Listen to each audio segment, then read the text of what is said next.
días. Bienvenidos a todos los presentes en este salón de actos y a los que nos están escuchando en remoto mediante la conexión en streaming. Bienvenidos a esta mesa redonda que celebramos con motivo del 250 aniversario de la creación de los estudios reglados de Ingeniería Naval. En este caso nos reúne aquí un tema de la defensa nacional que lleva por título, la mesa redonda lleva por título Estrategia de la Industria Naval de Defensa ante un nuevo escenario geoestratégico. Esta mesa redonda la hemos preparado con mucha ilusión y con mucho interés para que sea de interés, para la redundancia, para todos ustedes, y hemos conseguido reunir en esta mesa a un conjunto de personalidades del sector de la defensa y de las industrias relacionadas con la defensa naval en el país. Tenemos como moderador a don Salvador Álvarez, el excelentísimo señor Salvador Álvarez, general de división del Ejército del Aire y del Espacio, de la Reserva, y director de Estrategia de OESIA. Y como ponentes tenemos a Miguel Ángel Gutiérrez, portavoz de Defensa en el Congreso, que se excusa con todos ustedes porque tiene hoy las votaciones para los presupuestos y no puede venir, pero nos ha enviado su participación en el tema por escrito, que ahora la comentaremos. Tenemos también a Javier Romero Jacobi, director de Estrategia de Navantia y persona conocedora perfectamente de esta casa, a mi derecha. Tenemos también a don Manuel Morel Unai, presidente de SIGLEIS, también profesor de esta escuela. Y tenemos a Jorge García Jiménez, director comercial de Defensa y Seguridad de INCRA, y a Félix Arteaga, investigador del Real Instituto Elcano. Un plantel, como pueden ustedes comprobar, de auténticas personalidades en el tema de la industria. Voy a hacer brevemente un resumen de sus currículums y nunca mejor dicho un resumen, porque si no nos llevaría toda la conferencia entera el hablar de los currículums de las personas que nos acompañan. El general Álvarez Pascual es director de estrategia del grupo OESIA, pero anteriormente tiene una trayectoria académica en la Academia General del Aire, en el Cuerpo de Intendencia, es licenciado en Ciencias Económicas y Empresariales, máster en Ciencias de Sistemas de Información, y lo que nos interesa, para resumir un poco de su presencia aquí, es sus anteriores destinos militares, sus recientes destinos militares, concretamente en la Subdirección General de Programas de la DEDAM. Y destaco también su participación como director comercial en la agencia NETMA, que tiene que ver con el Eurofighter y el Tornado en Múnich. También ha sido jefe de sección en contratos del motor del Eurofighter en la agencia NETMA en Múnich, y entre otras cosas, entre numerosos cargos que ha ocupado, ha sido agregado adjunto de adquisiciones en Washington. Don Salvador va a hacer de moderador general de esta mesa y va a tomar el control una vez que yo termine estos breves currículos. Miguel Ángel Gutiérrez, no presente, como he comentado, es ingeniero técnico en topografía y es superior en geodesia y cartografía por la Universidad Politécnica de Madrid. Es propietario de una empresa de ciberseguridad, es CEO de Segur Ibérica, y desde el año 2015 es diputado nacional en el Congreso de los Diputados por el Partido Ciudadanos.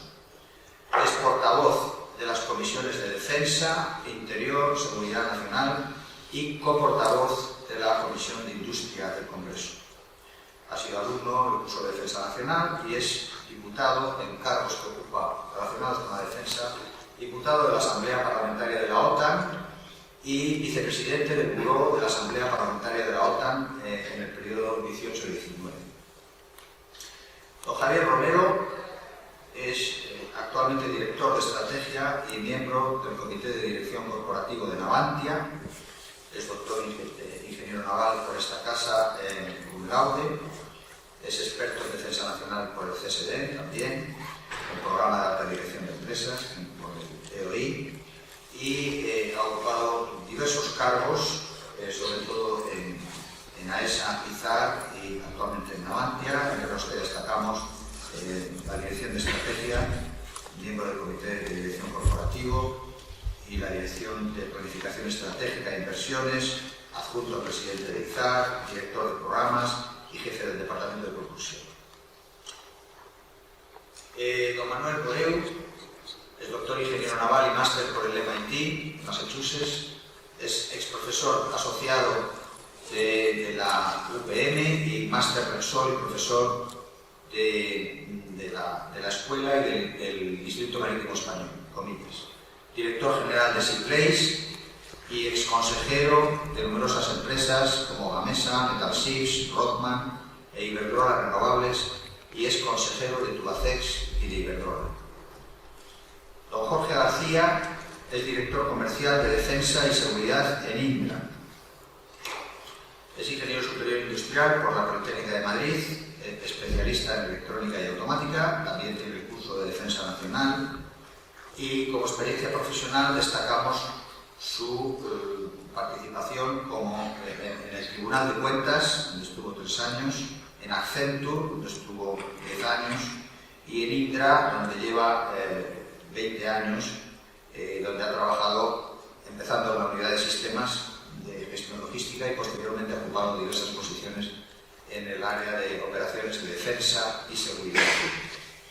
Y por último, don Félix Arteaga es analista principal de seguridad y defensa en el Real Instituto Elcano, es profesor de seguridad internacional en el Instituto Gutiérrez Mellado de la UNED y es licenciado en Derecho y Ciencias Políticas y doctor en Ciencias Políticas y Relaciones Internacionales. Oficial de la escala superior, retirado, y es diplomado también en Seguridad Nacional por la National Defense University de Washington. Bueno, dicho esto, ya casi nos podíamos marchar a casa con nuestros currículums, pero va a ser especialmente fructífero con el background que acumulan nuestros ponentes hoy.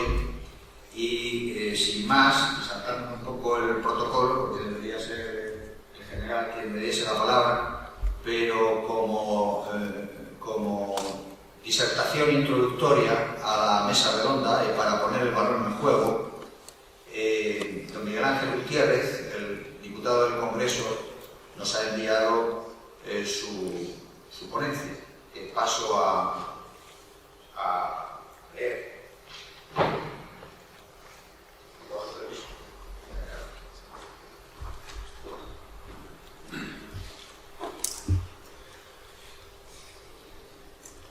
Paso a recitar en nombre de don Miguel Ángel Gutiérrez su discurso de introducción de esta mesa redonda. Cuando el almirante Martínez Ruiz me propuso abrir la mesa redonda que sobre estrategia ante el nuevo escenario geoestratégico debe afrontar la industria naval de la defensa, he de reconocer que mi respuesta fue, por supuesto, afirmativa y agradecida ante el honor de dirigirme ante todos ustedes, pero también creo que poco reflexiva por mi parte. Cuando comencé la preparación de esta intervención, me surgió la duda razonable sobre cómo enfocarla sin arruinar involuntariamente intervenciones posteriores y cómo centrar el debate en cuestiones que muchos de ustedes dominan en mayor profundidad que yo. Recurrí entonces a la voz autorizada de mi proponente y el almirante me aconsejó sabiamente que diera mi visión como legislador, desde la perspectiva de la Comisión de Defensa y su enfoque precisamente en la política industrial de la defensa. Hay que decir que, como muchos de ustedes conocen, ni pertenezco al gobierno de la nación ni a un partido que esté apoyando a este gobierno. Eso me permite hablar con independencia, evidentemente, pero creo que sobre todo les va a permitir entender más a ustedes cómo la política de defensa y, por tanto, también la industrial son verdaderas políticas de Estado. Decía el almirante González Gómez, anterior director general de Armamento y Material, que hablar de la industria de la defensa es tratar un tema que mueve el corazón industrial de una nación. Y no puedo estar más de acuerdo con su aseveración. Para cualquier gobierno, el sector industrial de la defensa es un elemento estratégico. No es posible construir un sentido nacional de seguridad sin una sólida base industrial que lo soporte. Ya la Directiva de Defensa Nacional del 2020 establece que una de sus líneas de actuación debe ser el fomento y protección de una industria de defensa innovadora, capaz de integrarse en proyectos y grupos empresariales multinacionales, especialmente en el ámbito europeo. Pero además estoy seguro que coincidirán conmigo que si pudiéramos elegir un solo concepto aprendido de la pandemia del COVID-19, este sería el de soberanía estratégica. Soberanía que en el caso industrial de la defensa significa soberanía tecnológica para poder satisfacer los requerimientos operativos de nuestras Fuerzas Armadas, soberanía para crear empleo altamente cualificado y soberanía para facilitar generación de tecnologías innovadoras que puedan usarse al tiempo o posteriormente en el sector civil. La importancia de disponer de una industria de la defensa eficaz y, por ende, de las capacidades para dar respuesta a los retos y amenazas a los que se enfrenta nuestra seguridad están claramente definidos en la Estrategia de Seguridad Nacional del año 2021. En concreto, al definir los riesgos y amenazas a los que debe dar respuesta esta estrategia, y aquí me referiré ya en concreto a la dimensión marítima, cuando habla de la vulnerabilidad del espacio marítimo, y cito, para España, país de condición marítima, es esencial mantener la seguridad en los espacios marítimos, así como asegurar el funcionamiento de las infraestructuras críticas situadas en el litoral y en el mar, como los puertos, las tuberías submarinas y especialmente los cables submarinos por los que circula la práctica totalidad del tráfico de datos. Seguro que ha venido a la mente de más de uno de ustedes las imágenes del gasoducto Nord Stream 1 hace pocas fechas. En el mismo documento de Estrategia de Seguridad Nacional, al definir los ejes de actuación de la política de seguridad nacional, vuelve a mencionar al espacio marítimo diciendo: la Estrategia de Seguridad Marítima promueve un enfoque integral que potencie la actuación coordinada y cooperativa de las diferentes administraciones, la adopción de medidas para fortalecer la capacidad de actuación del Estado en la mar y en su litoral, el impulso de la colaboración del sector privado y, por último, el fomento de la cooperación internacional, en particular a través de la aplicación de las iniciativas de la Organización Marítima Internacional, la Estrategia de Seguridad Marítima de la Unión Europea y la Estrategia Marítima de la OTAN. Si los documentos que marcan la línea de acción del Gobierno de la Nación en materia de seguridad se orientan a garantizar dicha seguridad a los ciudadanos, a sus bienes, el propio concepto de soberanía nacional, la propia Estrategia de Seguridad Nacional amplía notablemente el rango de actuación al incluir a nuestros socios y aliados bajo el paraguas de dicha protección. Y es que, efectivamente, el creciente número de crisis en Europa y sus alrededores demuestran que la cooperación europea debe ser la norma y no la excepción. Los desafíos y las amenazas a las que nos enfrentamos son de tal magnitud que ningún Estado miembro puede enfrentarlos por su cuenta.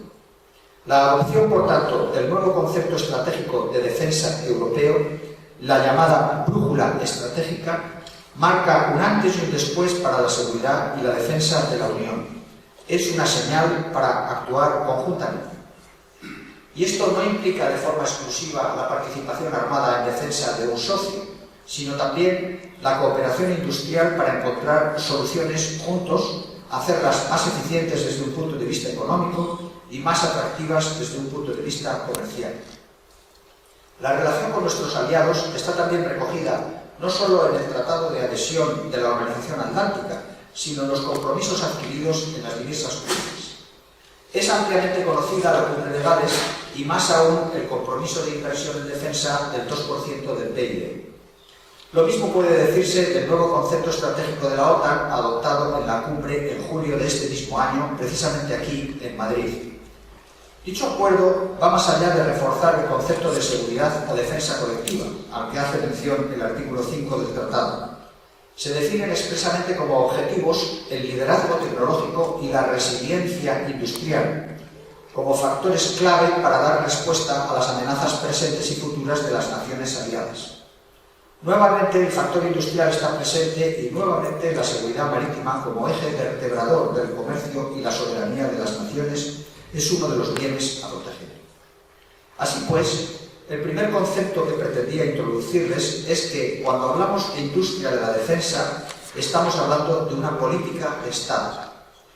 Implica normas y documentos de alcance nacional e internacional y debe tratarse y debatirse fuera de los intereses de los partidos políticos.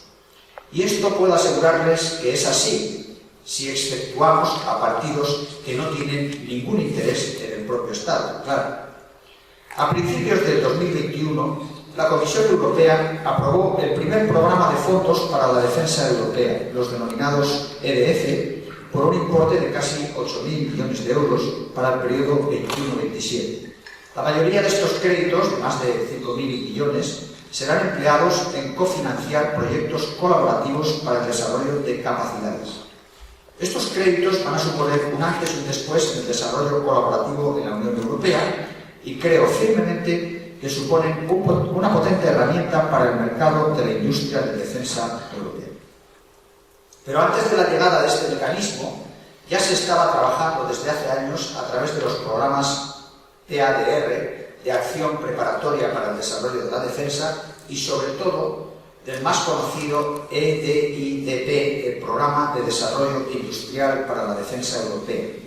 Ambos programas son conocidos por ustedes y son varias las empresas españolas, en concreto más de 30 empresas u organismos, las que participan en 38 proyectos financiados por el Programa de Desarrollo Industrial de la Defensa Europea. Y hay que destacar que de esos 38 proyectos, 8 de ellos están liderados por empresas españolas que actúan además como coordinadoras en dichos proyectos. Tenemos también el Programa de Cooperación Estructurada Permanente para la Defensa Europea, más conocido como PESCO, aprobado por el Consejo Europeo en el 17. A través de este programa se aprobaron en el 2018 34 iniciativas en 2 fases de 17 proyectos en cada una de ellas. Y en noviembre del 19 se lanzó una fase con 13 proyectos más y en el 21 se aprobó por la Comisión otra fase con otros 14 proyectos. Así que de 60 proyectos PESCO en desarrollo actualmente, España está participando en 25 de ellos y coordinando 4.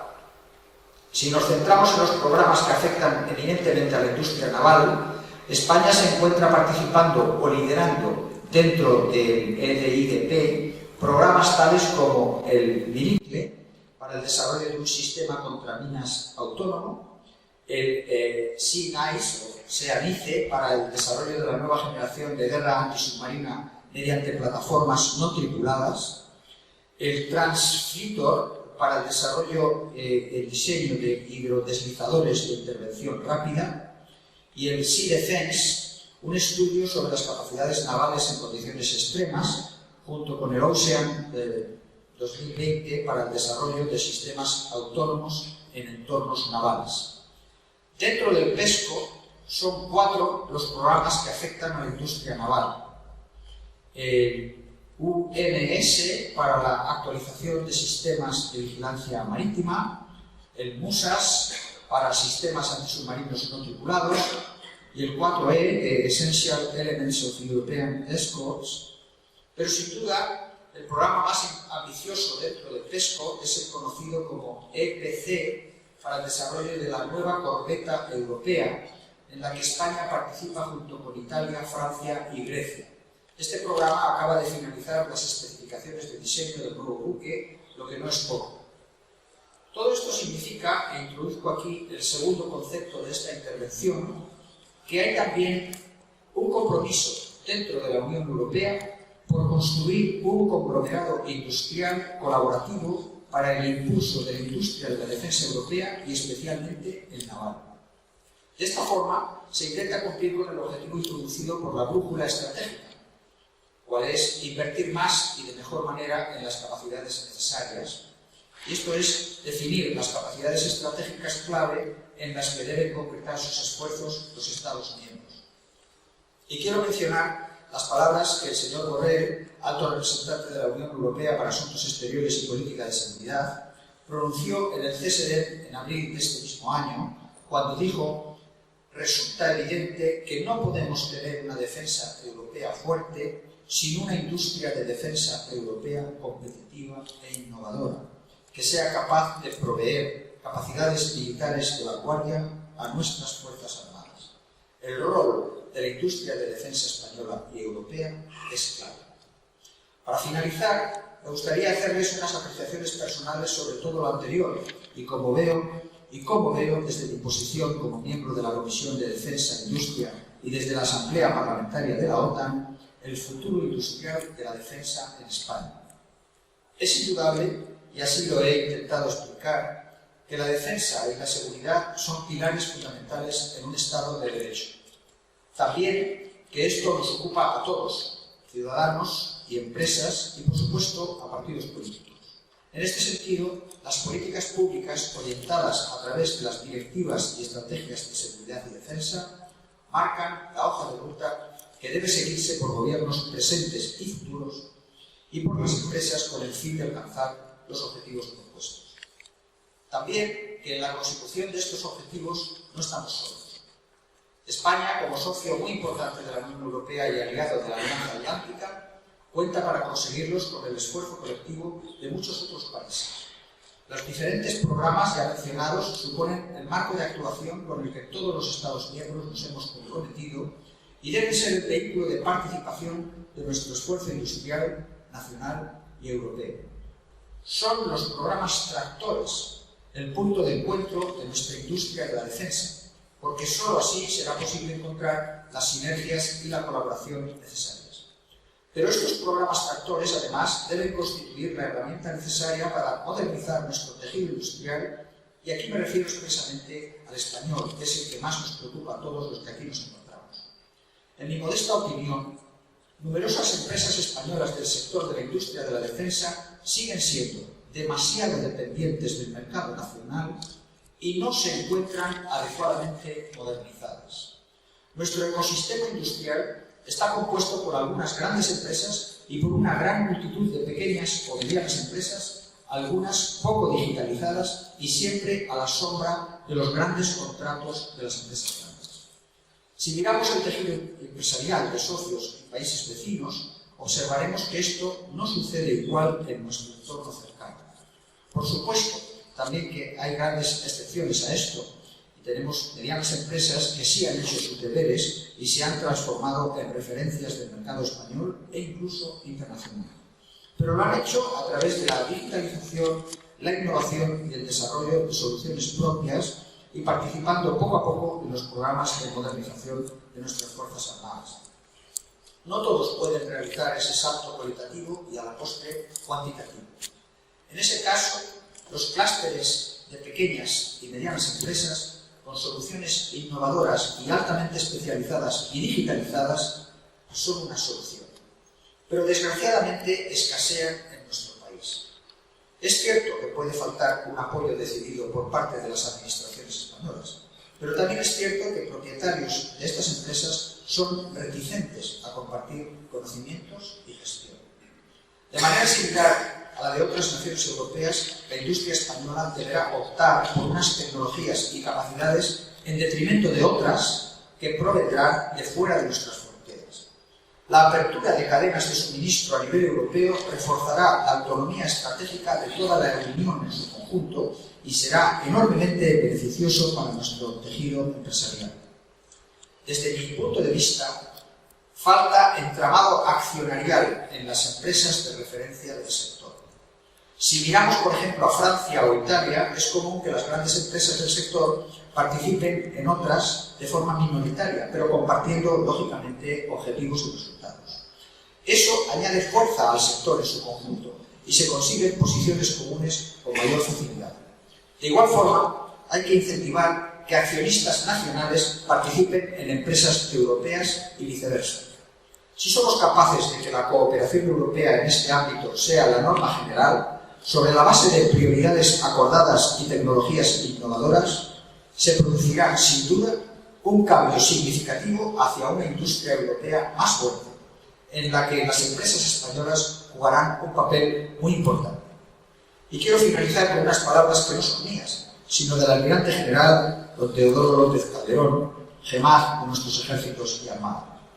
El éxito y la relevancia de nuestras empresas en este campo no solo acelerarán nuestra economía y proveerán un empleo de calidad, sino que constituirán un salto de calidad cualitativo en las capacidades de nuestras Fuerzas Armadas.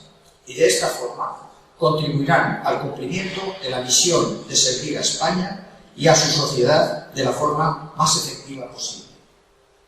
Y en eso estamos todos, señoras y señores. Nuestro objetivo último, servir a España y a los españoles. Muchas gracias.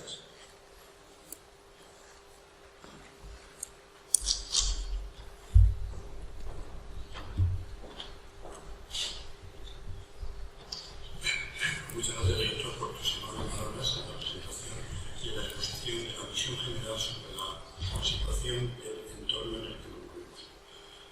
Seguro que más de uno se pregunta por qué un general del ejército de ley está en esta mesa de sistemas navales.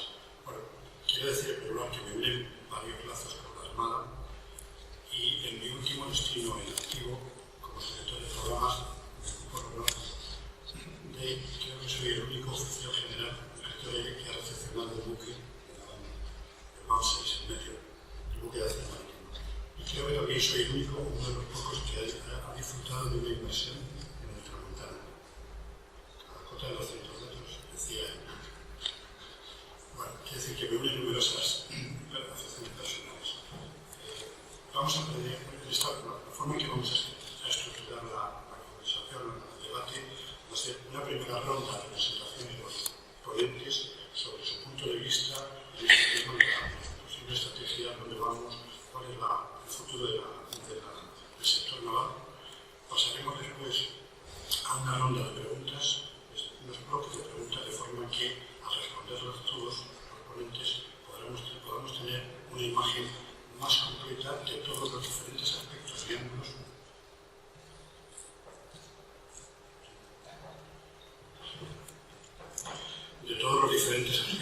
ángulos que cabe la pena considerar y es preciso observar y analizar para llevar a buen puerto esta nueva situación en la que nos encontramos dentro del sector naval.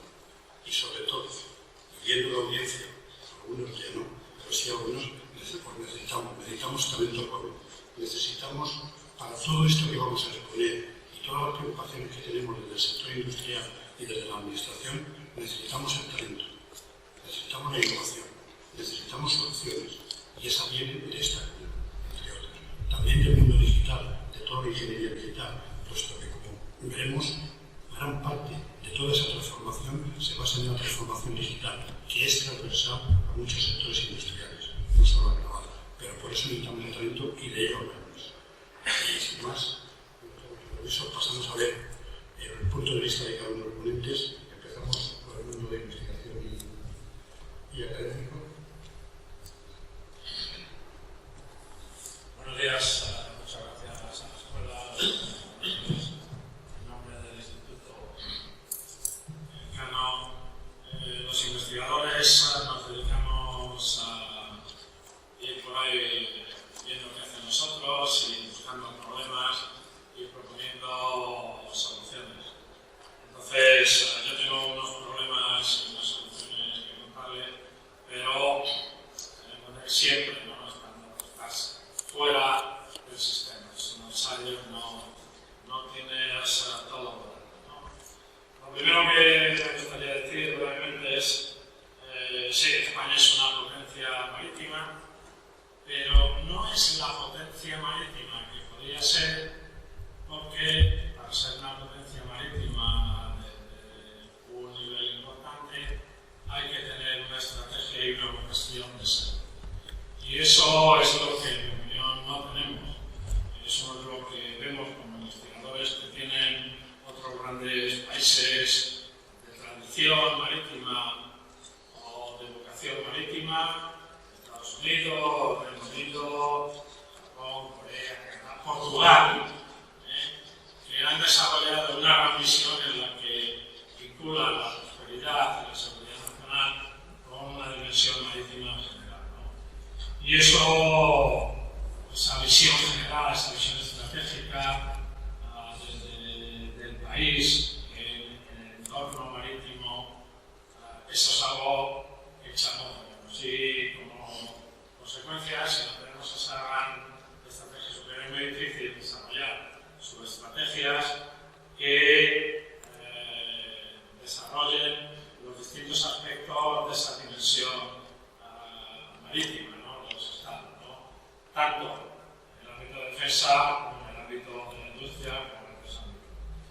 No somos una potencia que podemos ser, pero tenemos elementos, tenemos tamaños, tenemos fortalezas, pero no tenemos, en mi opinión, suficiente vertebración de estas para poder obtener economía de escala y llevar a la industria donde podría estar.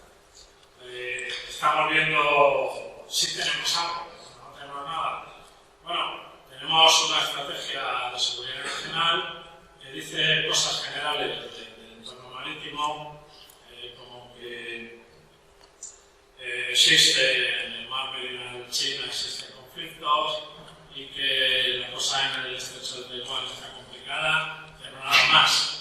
No señala cuál es el papel de España en esos conflictos o cuál es la aportación industrial o militar que tenemos que hacer. Tenemos una estrategia de seguridad marítima, sí, ya un poco vieja, pero que se ocupa de aspectos generales de seguridad, no tanto de industria y de negocio. Lo que les preocupa a esta estrategia es los problemas que pueden haber, no los beneficios que puedan aportarse a la economía, a la industria, al talento, a la innovación nuestra. De hecho, esta estrategia de seguridad nacional no habla para nada de defensa. Habla de normas, patrimonio, medio ambiente, libertad de navegación, comercio, transporte, pero no eso. Claro que habla de riesgo, ¿no? Terrorismo, piratería, ciberseguridad, pero no hay conexión en el contexto que tenga algo de una producción para la industria naval de la defensa. No tenemos tampoco planes industriales, pero tenemos unos subplanes, los PERTE naval, que tiene objetivos, ¿no? Para ayudar a la industria en lo que pueda, pero no específicamente diseñados para la industria naval de defensa. Como decía antes, es muy bueno que todo lo que sea avanzar en la digitalización del sector, en la sostenibilidad, en la capacitación, sobre todo, ¿no?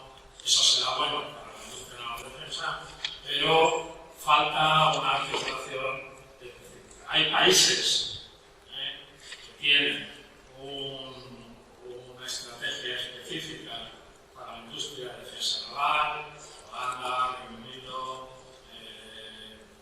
casi todos los países del Pacífico, y están desarrollando esa estrategia para saber qué problemas de seguridad tienen, cuáles tienen una resolución en el ámbito naval y, por tanto, qué capacidades tienen que desarrollar, ¿no?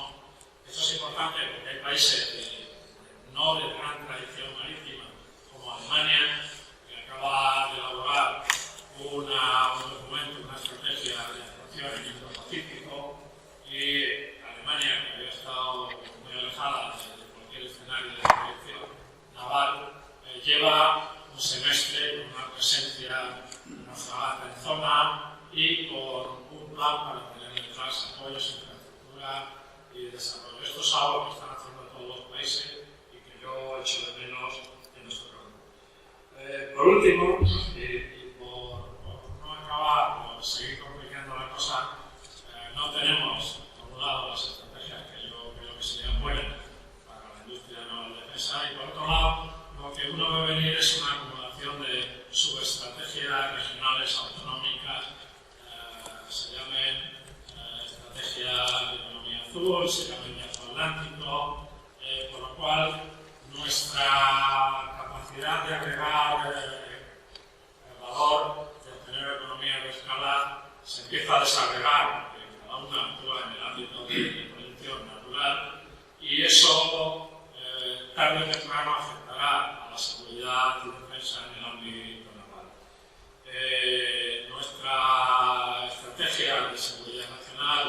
entes que no se ocupan de la defensa. Sí que es cierto que en algunas de los informes anuales se menciona que se ha puesto a flote el submarino en el que el general estuvo inmerso y que pues, Meteo ya está en marcha, pero nada, no hay una conexión entre las necesidades del ser. Y sin ese nivel de vocación, lo que para mí representa, y con esto concluyo, es que esto no tiene detrás, no ya a un presidente del gobierno, sino a una nación. Y eso es importante porque sin esa vocación marítima, sin esa percepción, es muy difícil desarrollar luego industrias navales de defensa o civiles. Muchas gracias. Muchas gracias. Pasamos ahora a la empresa. ¿Se bien? En primer lugar, estoy especialmente contento de estar aquí. Dar las gracias al director que habéis invitado. Me hace mucha ilusión volver a casa, que es lo que es muy importante. Y segundo, me hace mucha ilusión digamos, los espectadores que tenemos, porque llevo de ese lado ya casi muchos mesas como esta, y lo que tengo enfrente es gente más mayor, gente de empresa, con más años, y ver lo que vosotros como hace especial ilusión, ¿no? Entonces voy a intentar, voy a cambiar, me he dejado la gafa con lo cual no puedo ver, voy a cambiar un poco lo que tenía pensado decir en función de lo que tenéis vosotros, ¿no? Entonces voy a intentar primero contaros una visión que tuvo la Armada hace muchos años. Yo todavía pues casi me había nacido cuando pues, la Armada y señores de aquella época se decidieron que teníamos que tener una empresa naval nacional. Entonces, bueno, en aquel momento se empezaron a construir barcos pues, con diseños británicos, con diseños americanos, y se pensó que bueno, España tenía que aprender a diseñar y construir sus barcos, ¿no? Aquella tiempo, los años 70 o así, ¿no?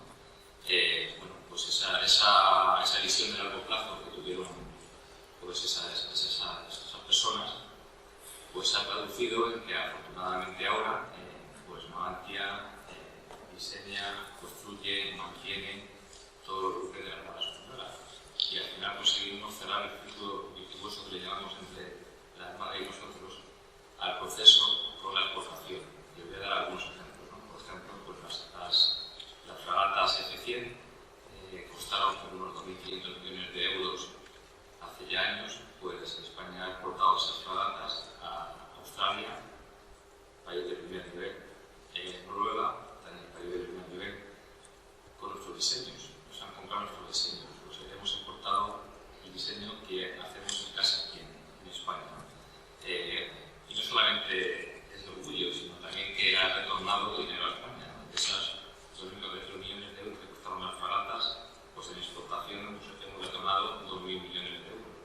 Creo que es un punto muy importante a tener en cuenta, ¿no?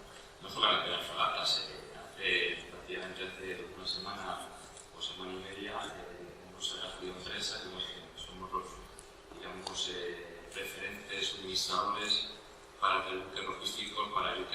O sea, la tradición marinera que tiene UK, pues nos han contratado, nos han dado la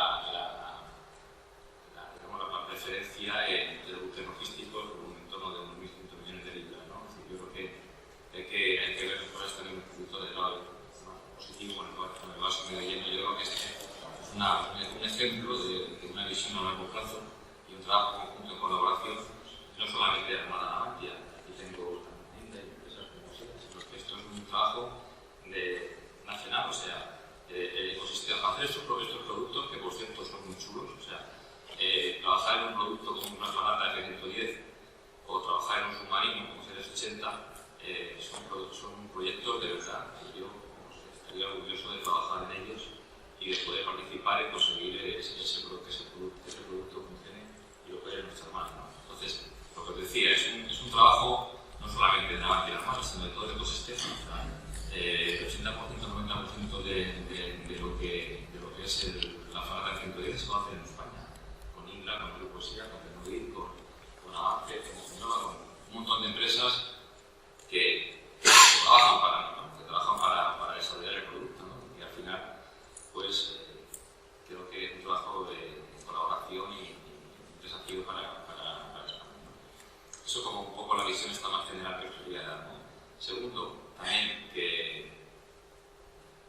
¿qué desafíos tenemos? ¿No? Pues está claro que tenemos un desafío muy importante y soy vosotros, ¿no? Tenemos el desafío, antes lo decía el general, hace falta talento, hace falta gente joven que siga haciendo las cosas, hace falta innovación.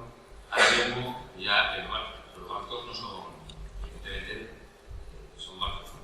Pero ya comentaba ayer con el que son es un centro de datos, o sea, es un centro de datos que va a ser para tomar decisiones, ¿no? Imaginaros que hablamos, y esto ya lo dice el presidente, ¿no? Que son 5 fragatas, pero ya estamos hablando de 6 porque hay una que es un gemelo digital. O sea, es la Armada Española, pues en el contrato con nosotros tenemos la coordinación de hacer un gemelo digital de la fragata de Centro, con lo cual son 6 barcos en ese gemelo digital, que ayer creo que hubo una jornada muy interesante sobre la tecnología del gemelo digital, pues es la base. Estamos hablando de que es un centro de datos donde la inteligencia artificial, los sensores, la ciberseguridad, son tecnologías que son totalmente nuevas, transversales y que esta escuela tiene que empezar a trabajar, lo veáis y trabajéis, ¿no? Porque es el futuro y es lo que nos hace falta para el futuro, ¿no? Y luego otra cosa también, y fue así, estoy un poco disparando así muchos frentes, ¿no? Pero yo creo que otra cosa a tener en cuenta es el desafío que tenemos de cara al futuro con el tema de la descarbonización, ¿no? Y conseguir que la huella de carbono sea, digamos, al neutro en el 2050, pues implica unos desafíos muy importantes y en Navantia, de hecho, hemos avanzado ya con buenas líneas, con una línea de trabajo muy importante de lo que hemos llamado ecodiseño. Ecodiseño que es fundamental para conseguir que al final se consigan descarbonizar los problemas que tenemos la humanidad, ¿no?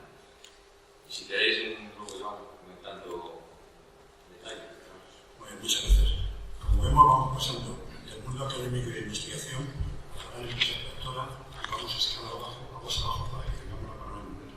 Ahora pasamos la palabra a Inca como elemento principal de sistemas. Pero en principio, dentro de esa cadena de valor, quizás lo podemos calificar como sistemas. Luis, quiero agradecer a la escuela que nos haya invitado a esta mesa, yo creo que es muy interesante. Más que soy industrial, bueno, voy a la escuela académica, siempre me siento acogido en un ámbito distinto. Ya se ha dicho varias veces, yo insisto, de la estrategia nacional de defensa, los principales activos vais a ser vosotros, vais a ser los ingenieros que participéis en el desarrollo de todo lo que es la industria tiene que aportar en estos procesos más a la sociedad. Como en talentos escasos, lo que queremos es, yo creo que los objetivos de esta mesa es generaros actitud, generaros ganas de saber un poco más qué es lo que hacemos en la industria de defensa y por qué a vosotros como ingenieros que puede interesar la industria de defensa. El medio marítimo lleva de moda muchos siglos y está de la responsabilidad y lo básico que está. El comercio internacional, la pesca, muchas actividades se hacen en el medio marino y el control de ese medio marino nacional es vital para las naciones y para las economías. Y por eso nace digamos, la industria de defensa, para poder las Fuerzas Armadas en dar seguridad en la operación de ese medio marino. Si pensamos en algo como la guerra de Ucrania, en la que nos vemos sobre todo obligados y parece que todo se desarrolla en tierra, pues yo sería reflexionar un poquito en dónde empieza todo esto. Y empieza en el 2014 cuando Rusia decide tomar Crimea. Y decide tomar Crimea porque quiere tener acceso al mar Negro que no lo tenía. Es decir, que el medio marino está detrás de lo que está pasando ahora en Ucrania. Y cuando decide este otro paso, entrar más adentro en Ucrania, pues aparte de otras razones, tenemos que darnos cuenta que Crimea es muy vulnerable. Lo que está intentando hacer es extender ese dominio de Crimea en la costa del Mar Negro, incluso intentaron pues, llegar hasta Odessa y privar a Ucrania el acceso al Mar Negro. ¿Cómo de importante es eso? Pues pensar que uno de los grandes problemas que estamos viviendo con la guerra de Ucrania, más allá del gas, pues el gas de Rusia no llega, es la salida del gas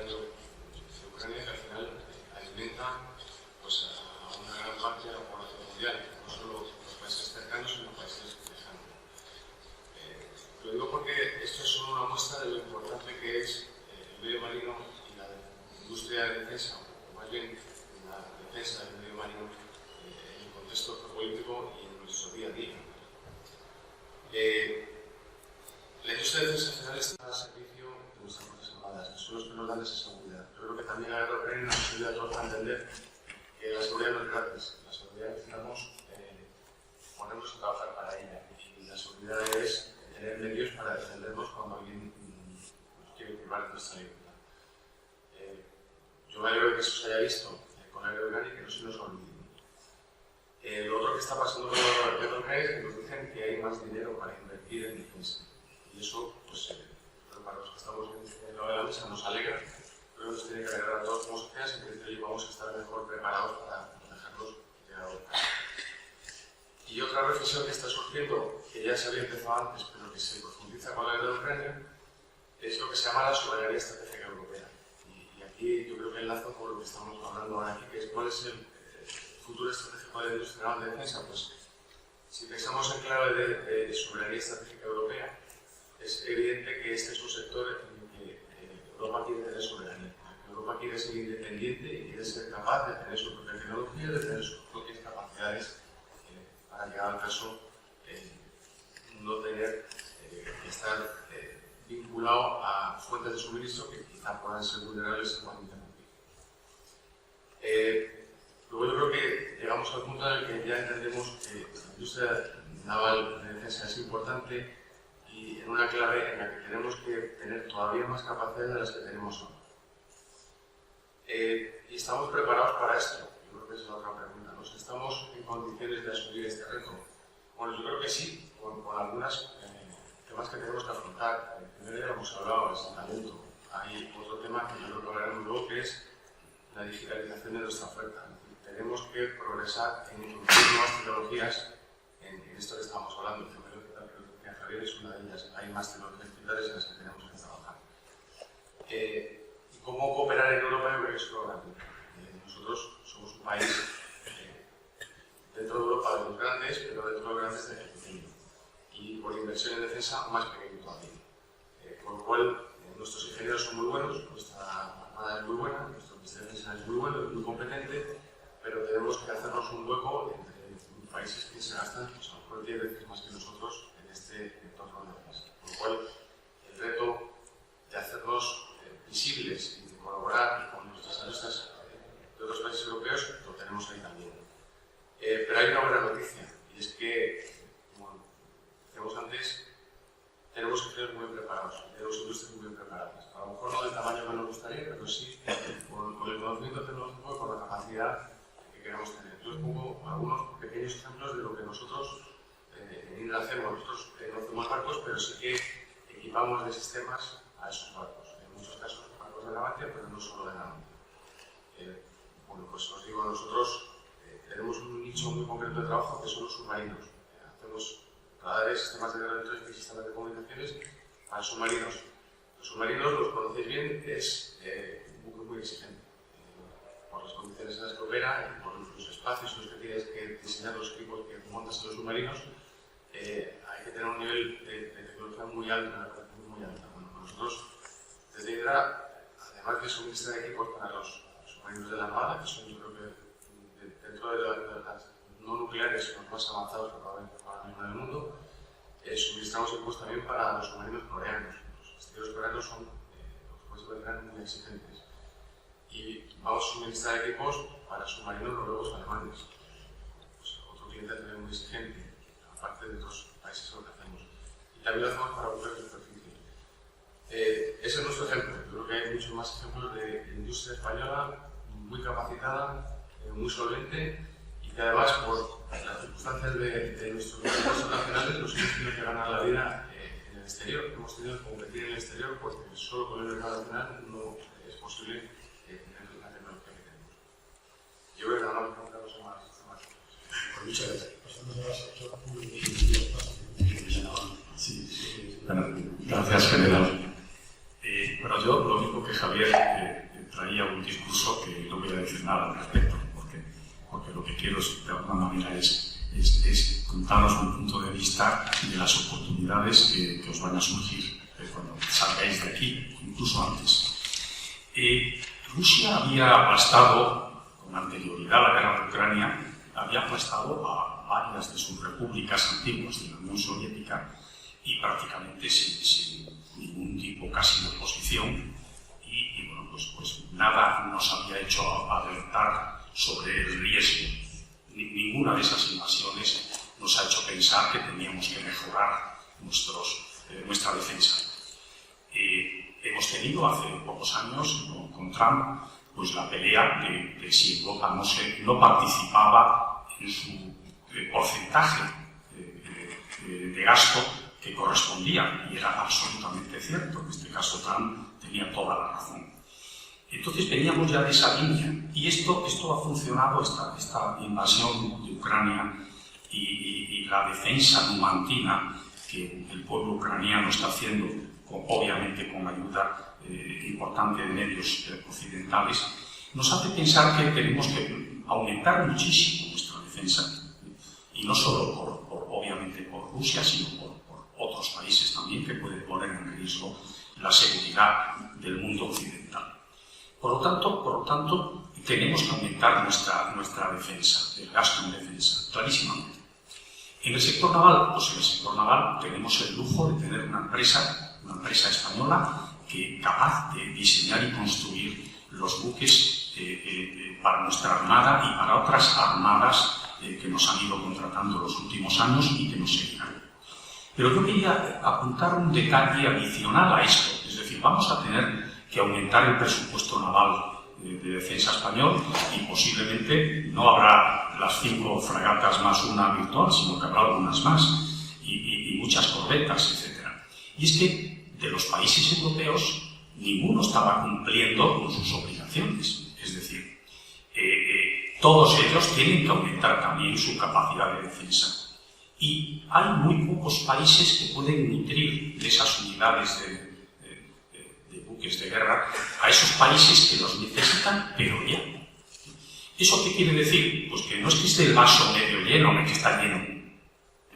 El vaso está lleno y necesitamos, pero acelerar muchísimo en todo lo que entraña la empresa, la industria de defensa, porque vamos a tener pedidos muy pronto para todos esos países que necesitan reforzar sus unidades y sus marinas. Eso, por el lado, vamos a decirlo, de vaso lleno.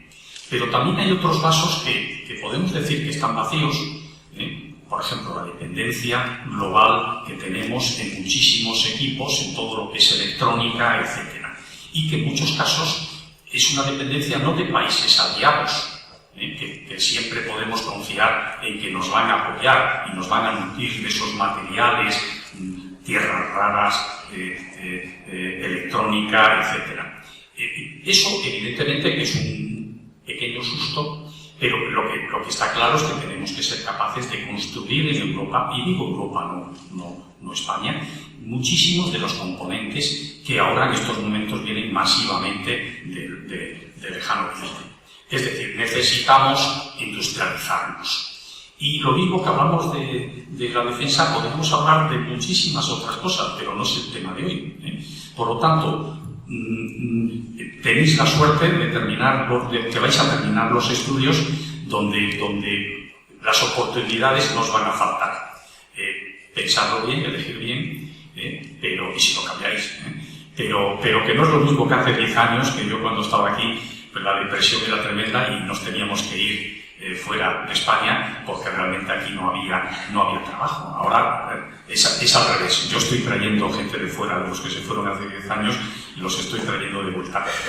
Pues con eso yo creo que termino. Pues muchas gracias. Terminamos esta primera ronda con la parte que corresponde a Osío, que completa con la cadena de valor con las empresas que producen básicamente equipos y sistemas. Osía se concentra en varios nichos de mercado: sistemas de comunicaciones, sistemas de tratamiento inteligente de la imagen y simulación, y se llaman todos los que se llaman más determinantes de mercado. Yo me he permitido, a la hora de captar y capturar en una foto fija todo lo que hemos ido poniendo en manifiesto, porque creo que es importante que la audiencia sea capaz de contextualizar los datos en una serie de vías de fuerza que creo que son importantes para que los queremos. La industria de defensa es una capacidad nacional y es un elemento estratégico por los elementos que he dicho y por lo tanto requiere una política de Estado, no de partido ni de gobierno. El poder naval, requiere disponer de una capacidad de combate y de prosperidad tecnológica que sea relevante. Y además es esencial esa capacidad para mantener la seguridad en los espacios marítimos, por las razones que se han comentado. Hay que asegurar el funcionamiento de todas las infraestructuras críticas, litorales, puertos y de todas las instalaciones e infraestructuras submarinas, por las que recorren, son como venas por las que discurren gran parte de nuestra energía física y gran parte de nuestros datos de comunicaciones. Si no lo habíamos pensado, hay una dependencia. En este nuevo escenario que estamos viendo, estamos dentro de la cuarta revolución industrial, que tiene muchos matices, pero básicamente es la transformación digital de la sociedad. Eso va a requerir que la industria naval se transforme, ya se está anunciando y se está viendo. Otro aspecto, Europa, como consecuencia de los acontecimientos, tristes acontecimientos en Ucrania, ha despertado, no lo ha hecho varias veces a lo largo de las anteriores décadas, pero parece que esta vez ha visto un peligro muy cerca. No hay más que mirar el mapa. Si cogemos el mapa de Europa, no hay mucha distancia para donde está la zona de conflicto. En esa brújula estratégica promociona los conglomerados internacionales industriales para impulsar esa industria de defensa, y especialmente en el sector naval. Luego hay juego y partido importante. La cooperación europea va a ser la norma a partir de ahora, y en esa estaremos involucrados, no la excepción como hasta ahora. Los retos tecnológicos, y en eso creo que hay mucho que decir para el talento joven en cuanto a las aspiraciones. El entorno va a ser multidominio, esa palabra que a los militares no gusta tanto, significa que ya no hay tierra, mar, aire, espacio y colectivo. Prácticamente todas las operaciones se llevan a cabo en todos los entornos, y hay que conectarlos. Hiperconectividad, robotización, plataformas de computación muy fuertes, es decir, que sean nubes, esa famosa nube de combate, la cloud, tiene que ser prácticamente cada plataforma. Retos tecnológicos, como decía, ya muy amplio. Propulsiones, métodos de sistemas de propulsión revolucionarios y nuevos sistemas de armas. Por lo tanto, reestructuración de la industria naval, profunda transformación del tejido industrial, incluidas todas las pequeñas y medianas empresas, que tienen que cobrar en esos consorcios y en esos conglomerados industriales con sus colegas y sus equivalentes europeos dentro de una gran empresa productora. Ecosistemas de las pymes, para sobrevivir tienen que ser, como se ha dicho, innovadoras y altamente especializadas y digitalizadas. Y finalmente, vuelvo a incidir en el tema del talento, que creo que es esencial. Para todo eso anterior necesitamos talento. Tenemos talento para la innovación y para encontrar soluciones a todos esos problemas. Ahora, para esta segunda parte, vamos a ir pasando. Voy a plantear solo dos bloques de preguntas para cortar, para dar tiempo. Yo creo que es interesante si hay preguntas de experiencia, que seguramente si hemos tenido éxito, habremos levantado expectativas y eso me quedará muy bien. El primer bloque de preguntas es sobre esta transformación, sobre este cambio de paradigma de un entorno nacional para un entorno internacional, cómo nos va a afectar, cuál es ese reto en este contexto y cómo esa profunda transformación va a implicar a todo el sector global. Empezamos esta vez. Pues rápidamente, la principal transformación y todas las oportunidades, ¿no?, que decía antes Manuel Moreu que se están abriendo, todo iría muy bien si no fuera por la cuestión de la competición. Y la competición es feroz, sin reglas, y tenemos que prepararnos para eso. Estamos en un entorno, incluso el europeo, en el que las normas que regulan la competencia se van deteriorando en beneficio de los más fuertes. Durante los últimos años hemos tratado de prevenir en la Unión Europea que potencias extranjeras accedieran a nuestros activos estratégicos aprovechando el bajo nivel de las sanciones, pero ahora vemos que no son solo las grandes empresas chinas con dinero detrás, sino son empresas grandes dentro de Europa que, contando con una mejor capacidad de financiación que las nacionales, nos pueden desplazar en el mercado. Eso por un lado. Y por otra parte, esa transformación lo que nos obliga desde el punto de vista militar es a determinar las condiciones del mercado del futuro. Tenemos que dejar pensar cómo eran los barcos que hemos visto hasta ahora, con la industria naval en su conjunto, y pensar dónde están las necesidades del futuro, marítimas, qué tipo de naves van a proliferar en ese entorno, y dentro de la industria, qué nicho de mercado queremos ocupar con todas esas inversiones, tanto públicas o privadas, que vamos a dedicar en los próximos años, ¿no? ¿Qué nicho dentro de la cadena de valor? ¿En qué nos queremos especializar? Y dentro de ese ámbito militar, es decir, hay que determinar qué capacidades críticas para la Armada queremos conservar, dónde queremos tener autonomía estratégica, ¿no? Esa definición es básica para una política industrial. Si la tienen países pequeños, como los Países Bajos, o Dinamarca, o Noruega, o tantos otros, nosotros deberíamos tenerla cuanto antes para aclarar esa transformación estratégica.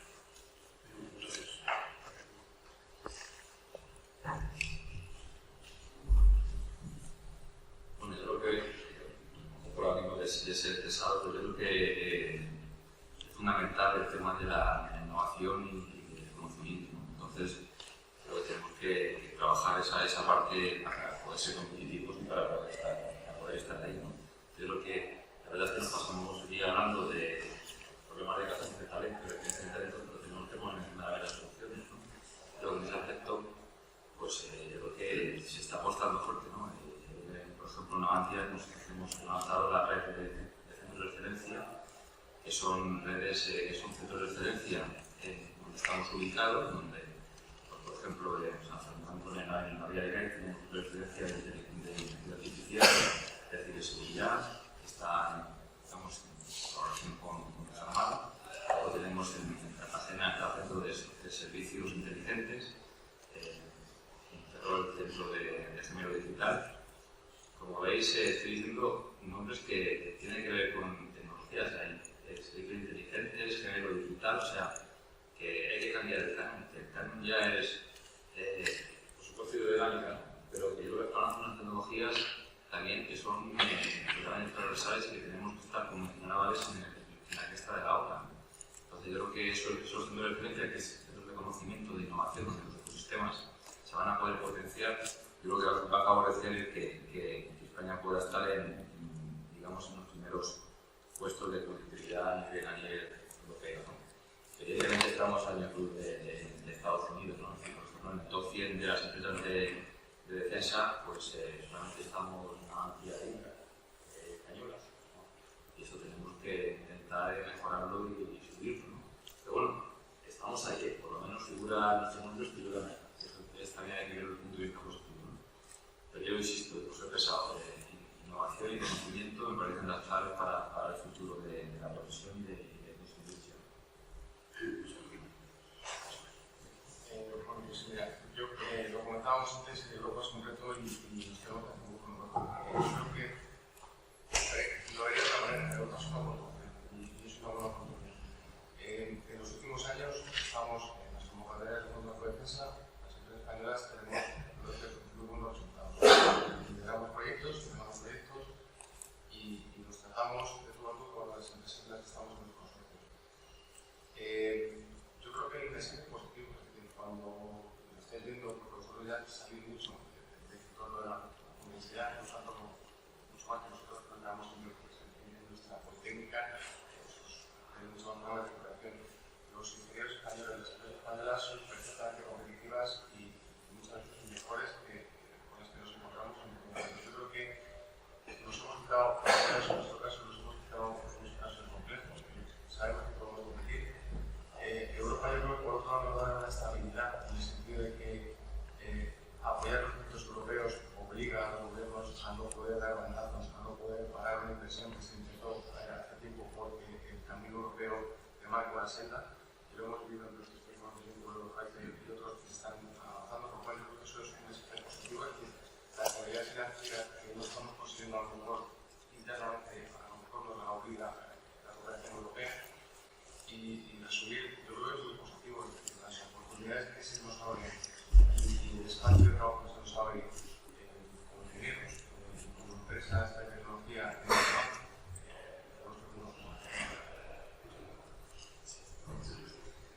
Sí, total.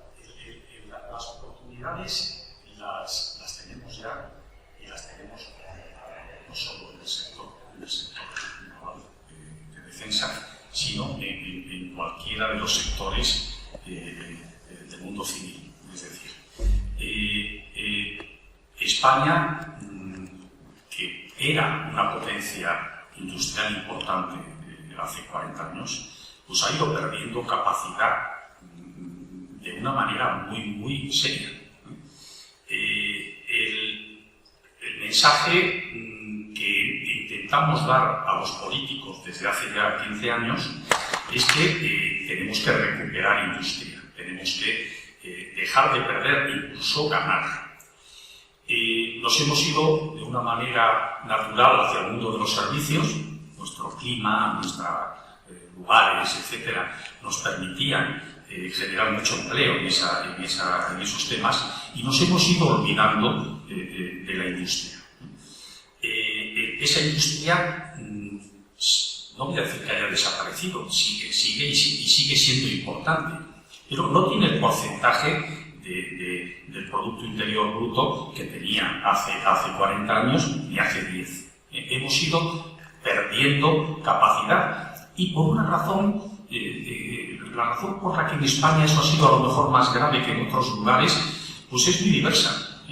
Es un tema verdaderamente interesantísimo de analizar, pero es un hecho que hemos perdido.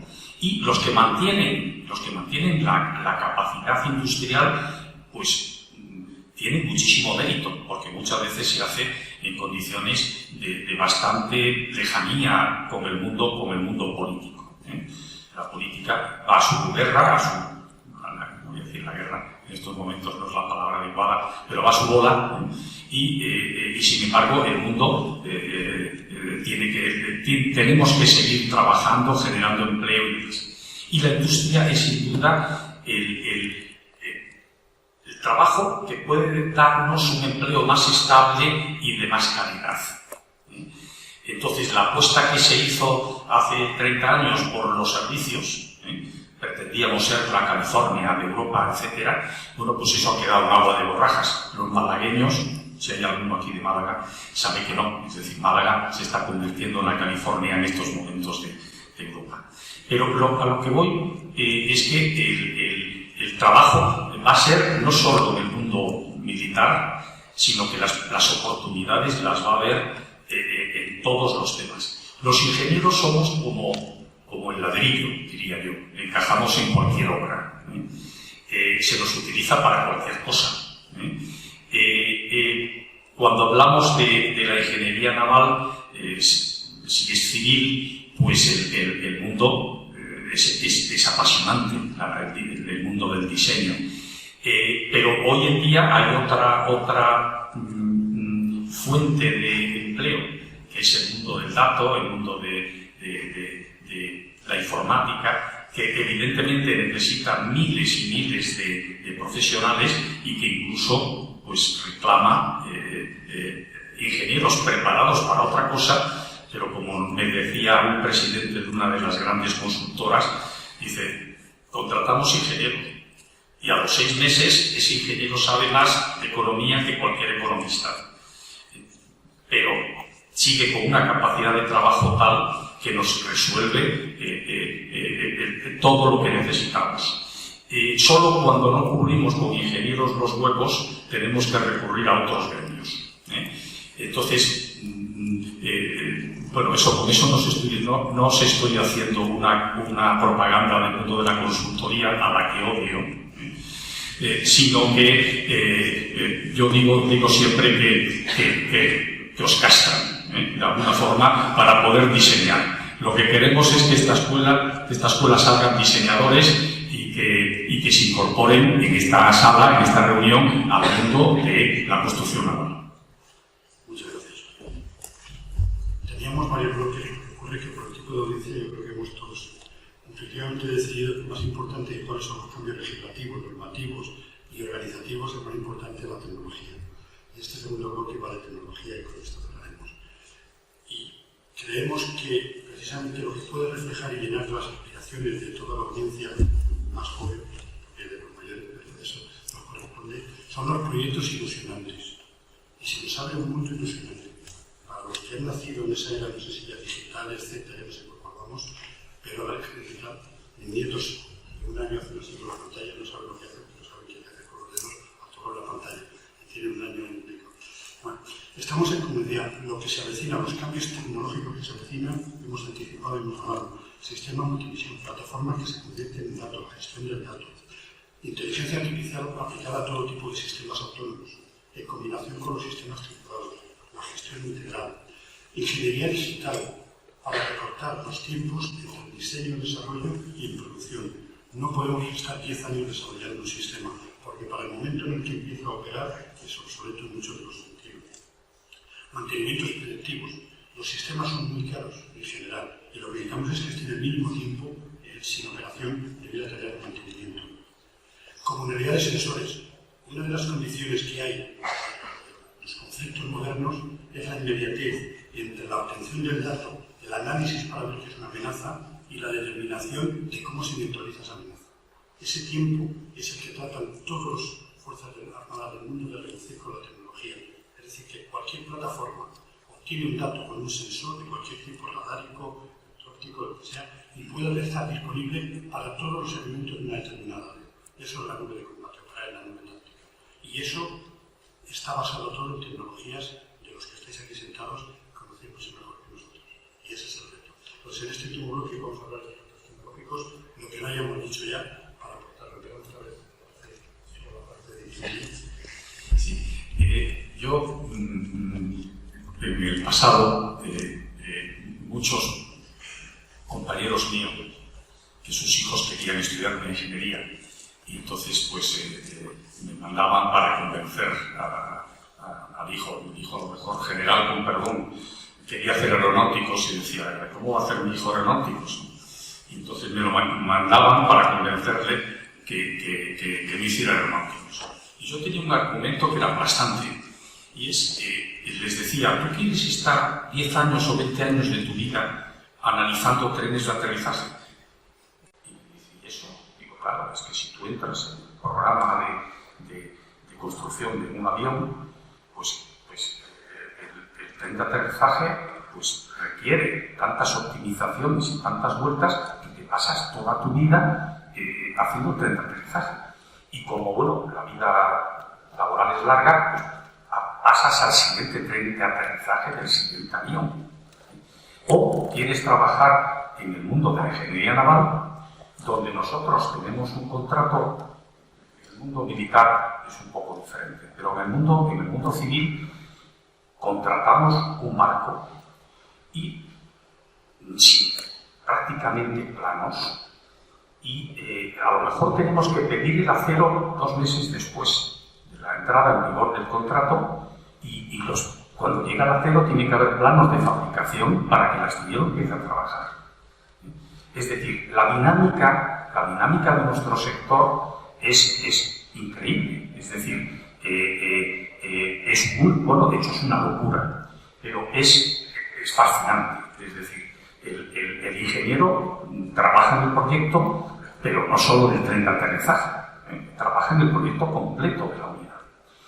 Y con una dinámica imponente, porque además tenemos que estar diseñando a la vez que llegan la información de los equipos, a la vez que llegan los cambios en los equipos, y porque si no el astillero no cumple los plazos. ¿Y eso por qué es? Bueno, pues por una razón muy sencilla, y es que nuestro modo de construcción, y voy a decir entre comillas europeo, es un modo de construcción donde las unidades son muy poquitas, contratamos un barco y el astillero no tiene muchos medios.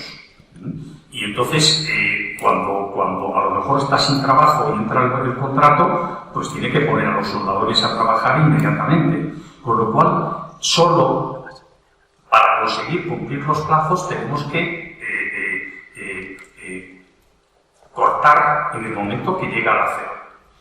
Si ese armador quisiera irse a Oriente a construir su barco, en Oriente le dirían, bueno, yo el barco lo construyo en 6 meses, pero necesito 3 años para hacer la ingeniería y no voy a desarrollar la ingeniería de un barco para un solo barco. Es decir, trabajan en grandes series.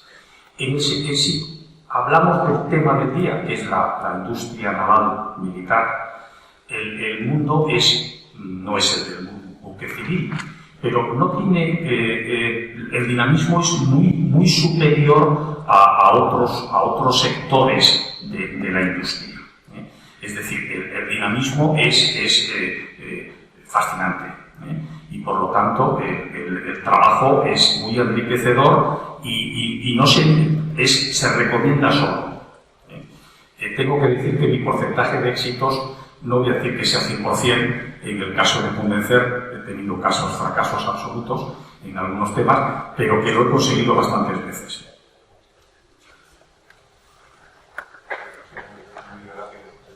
Yo creo que has hablado en nuestra área, sobre todo lo que son la transformación digital o la aplicación de las nuevas tecnologías digitales, es algo que va a llegar o que está ya llegando y es imprescindible. No solo en lo que hacemos, que por supuesto es a lo que se va, también en cómo lo hacemos, cómo nos relacionamos entre las compañías, cómo nos relacionamos con nuestro plataformista, cómo hacemos procesos de diseño colaborativo. Eso tiene que cambiar, tenemos que mejorar, tenemos que digitalizarnos mucho más, y un tejido como el nacional, la mucha pyme, pues tenemos que ayudar, porque realmente las pymes necesitan ayuda para poder entrar en esta dinámica. Pero es obligatorio que también pensemos no en qué vamos a aplicar esta digitalización, sino en que vamos a trabajar de una forma digital. Seguro que vosotros estáis mucho más preparados, pero que tiene que llegar. Y al contrario de lo que hacemos en otros foros, donde la media es mayor, yo sí que os diría que no os olvidéis de lo básico. Que la física sigue funcionando, que los principios de la física siguen aplicando, y que el mundo sigue funcionando con la mecánica y con la termodinámica y con la hidrodinámica. Y no pensemos que cuando nos vamos a los números se nos olvida todo lo anterior y lo anterior no aplica, porque aplica. Y nosotros, está mal creado, que en nuestra empresa tenemos muchos ingenieros de eco y queremos dar margen de estas cosas. Cuando hacemos sistemas para barcos, cuando llegamos a los barcos, nos damos cuenta de que las cosas no son como las veces en ingeniería de eco, porque la realidad del barco es muy distinta. Entonces, digitalización, por supuesto, nuevas tecnologías, por supuesto, pero no nos olvidemos de lo básico, que es y sigue siendo importante en el mercado. Yo no sé la audiencia, a mí me ha convencido, señor Moreo. Lo que pasa es que es verdad que todos los que tenemos un avión comercial nunca pensamos en un tema de inseguridad, porque gracias a ese ingenieros vamos con seguridad y sabemos que ese tren de aterrizaje tiene un coeficiente de seguridad. Pero bueno, supongo que lo convencemos. La guerra de aeronáuticos navales, porque ganamos otro como es el Rubik. Yo era simplemente tener un dato más y un concepto más que aprovecho para recomendar que leáis los informes de cambio, que son particularmente buenos y que pueden ayudar mucho a entender un poco el mundo en el que vivimos. Ese tema de la tecnología dual, yo creo que ahora mismo, antiguamente, se hablaba mucho de la inversión en defensa, las tecnologías en defensa, luego se pasaba al mundo civil, ¿no? Yo creo que ahora mismo estamos en un momento que ya se está cumpliendo, ya no te digo que ahora sea civil a defensa, sino que es un poco el dual, o sea, las tecnologías son tan transversales que ya la aplicación depende del sector, pero la tecnología es dual, ¿no? Entonces es un tema que también tenéis que tener en cuenta y es un problema que, no es un problema, sino que es un hecho real que existe en nuestros sectores, y que tenemos que aprovecharlo, y por eso es tan importante el ecosistema, ¿no?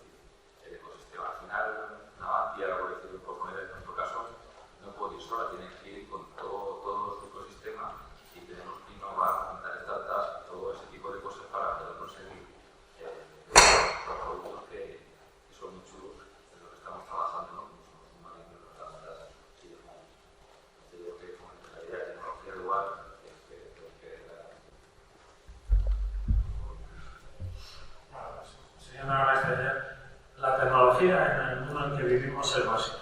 La sociedad no lo sabe y no lo quiere ver, pero vosotros ya tenéis una impresión y es básica, hasta el punto de que es la que le condiciona el futuro. Seremos lo que nuestra tecnología nos permita y nuestra prosperidad, no solo personal, sino colectiva, será dependiendo de esa tecnología. Por eso, la tecnología tiene ahora un poder que no tenía antes. Antes teníamos en el ámbito naval y en cualquier otro ámbito, teníamos usuarios finales y teníamos decisores, ¿no? Bueno, la tecnología, los actores tecnológicos están entrando en el proceso de decisión. Y eso es nuevo, porque no se trata de invertir solo para tener al final una capacidad naval o una capacidad aérea, se trata de invertir en esas capacidades para que al final todo el ecosistema civil y militar se beneficie, lo que la Comisión Europea llama sinergia. Se invierte en desarrollos tecnológicos para que la industria europea o nacional, no solo la de defensa, sino la del conjunto, mediante esta cooperación, las redes de excelencia, que decía, se beneficie y con eso mejorar la competitividad. Sin tecnología no vamos a tener nada de esto. Y esta carrera tecnológica va por saltos, que es una cosa que la sociedad no es consciente. Sí, nuestros competidores chinos, americanos, nos sobrepasan o llegan antes a estas tecnologías disruptivas del mercado, se van a quedar. El primero que llega se queda con todo. Por eso, la necesidad, la presión, ¿no?, por generar conciencia tecnológica en las decisiones tiene que ser hoy más importante que nunca. Muchas gracias.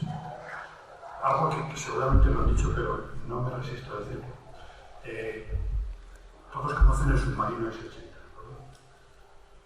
Hay muy pocos países, en línea con lo que ha dicho el señor Ortega, muy pocos países que tengan tecnología capaz de diseñar, desarrollar y fabricar un submarino y construir un submarino.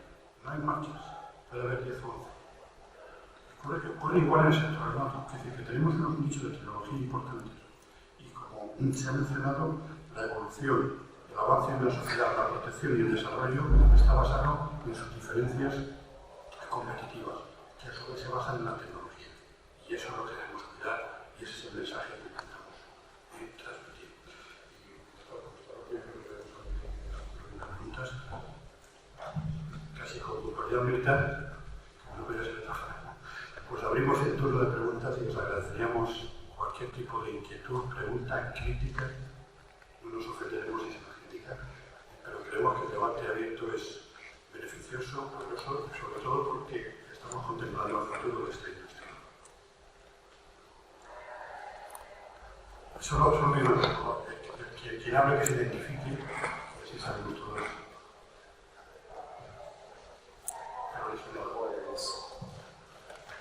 Yo soy Jacinto Ramada, alumno de Radar Técnico Naval, y tengo dos preguntas. La primera, si no nos estamos centrando demasiado en Europa, España la ventaja que tiene es que no estamos en Europa, también podemos centrarnos en tener un gran nicho en todo lo que es Hispanoamérica o en otros aliados, como nos han dicho, en el espacio del Pacífico, como Corea del Sur y Japón, y deberíamos buscar mirar más allá de Europa para buscar alianzas con empresas en esos países o desarrollar aliados más fuertes en esos países. Y después mi segunda pregunta es, en caso de desarrollar una doctrina o una RMA en venta, ¿cómo podríamos cubrirnos las espaldas a futuro? Muchas gracias.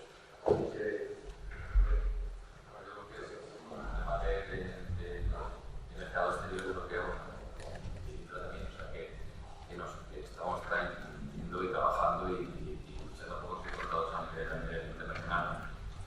Ya, por ejemplo, casi hace unos años, sería el 18 de mi cumpleaños, íbamos a contrato con Venezuela, allí en Venezuela. O sea, trabajamos con ellos, incluso tenemos una empresa de 50% con las marcas, un distribuidor de Chile. El mercado está ahí, estamos trabajando con ellos. Y con la tiene un montón de internacionales. Solo comentar, tienes razón. Hemos hablado quizá demasiado de Europa cuando realmente trabajamos en todo el mundo. Todos intentamos o hacemos trabajos en todo el mundo, donde además cada vez más se nos pide no solo dar una cosa, sino hacer transfer de tecnología. Y eso es muy difícil hacer acuerdos locales, con empresas locales, con los que tenemos que trabajar juntos y hacer una cooperación de largo plazo. Dicho esto, pero sí es verdad que Europa hace tiempo que necesitaba algo. Solo por darte una cifra muy básica, Europa se gasta 1/3 de lo que se gasta Estados Unidos en defensa. Ojalá tuviésemos 1/3 de la capacidad que tiene Estados Unidos en defensa. Y eso es porque básicamente lo gastamos mal. Hay una imagen hace mucho tiempo muy visual, ¿no? Donde Estados Unidos tiene una fragata, en Europa tenemos 7 modelos distintos. Donde Estados Unidos tiene un blindado, en España, en Europa tenemos 10 modelos distintos. Donde Estados Unidos tiene un avión, nosotros tenemos 5 modelos distintos. Esa forma de no gastar eficientemente el dinero en defensa es lo que yo creo que a muchos nos viene preocupando hace tiempo, porque no somos competitivos tampoco cuando vamos al exterior. Entonces, es verdad que no es solo Europa, pero permítenos que hablemos un poco de Europa, porque parece que está cambiando algo Europa que nos viene bien. Sí, bueno, realmente focalizarnos en Europa era la consecuencia del título de la jornada, que lo hemos hablado muchas veces, pero el título es el cambio geoestratégico, y el cambio geoestratégico obviamente se me cobra. Para completar la película, en el área de las empresas medianas, en el caso del Grupo ESIA tenemos equipos de comunicaciones en las fragatas y destructores japoneses, de Bangladesh, de Taiwán, creo que ninguno de esos está en la Unión Europea, y otros sistemas electrónicos y de inteligencia de imagen en nuestra parte del mundo. Es decir, que es un caso que hemos recorrido desde la gran empresa, la empresa extremista, a una empresa básicamente de sistema. O sea, estamos trabajando y seguimos. De hecho, rara es la empresa, si ves una presentación de sus números, que un porcentaje muy elevado va al extranjero, que es de mercado extranjero. Pero puede ser hasta el 80% en muchos casos. Es decir, que se está desarrollando. Y la segunda pregunta,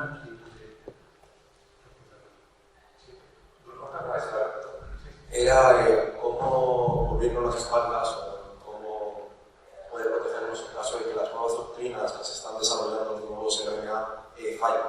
Acabemos de desarrollar una doctrina incorrecta. Por ejemplo, ahora se está desarrollando, se está intentando hacer una nueva revolución en asuntos militares, una nueva RNA, con toda la superinformación de los drones. Entonces, se acaba siendo, si acaba desarrollando una, acaba siendo incorrecta, ¿cómo podríamos cubrirnos las espaldas? La revolución de los asuntos militares empezó en el año 70. No había nacido.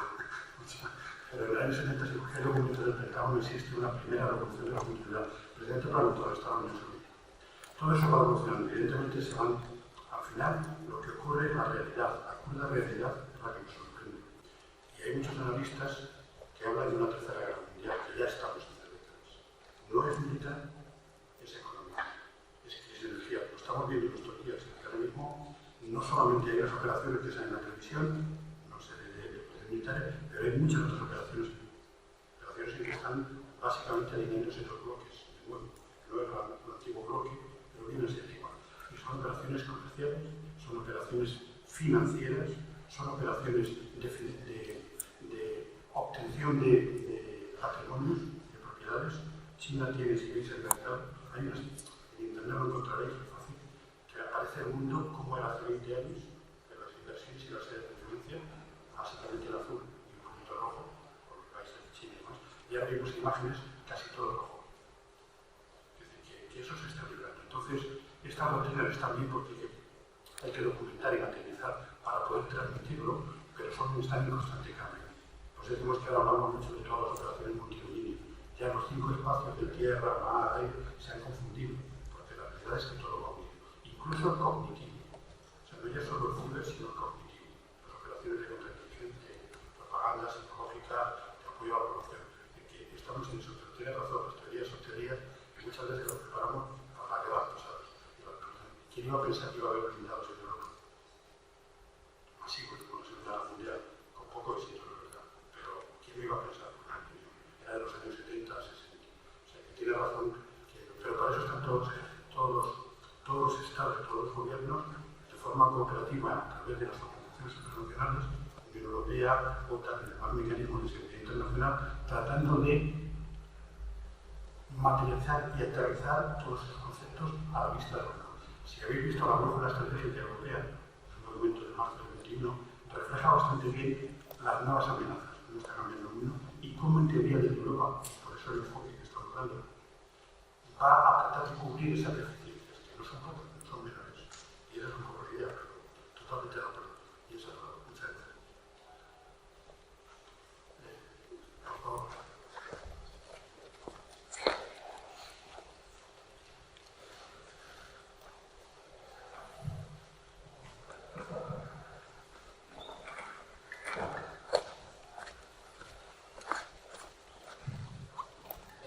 Yo soy Ignacio Seguí y creo que a colación de la última pregunta que han hecho de convertir mejor el dinero y tener como en Estados Unidos que se tiene un avión de un modelo y tenemos 5 y tal, creo que al principio se ha comentado el proyecto de una corbeta europea entre España, Francia e Italia y bueno, preguntar sobre ese proyecto un poco y la posibilidad luego de extraer el software de la industria militar a la industria más civil o lo que sea, como se hace un poco, yo creo, en la industria aeronáutica.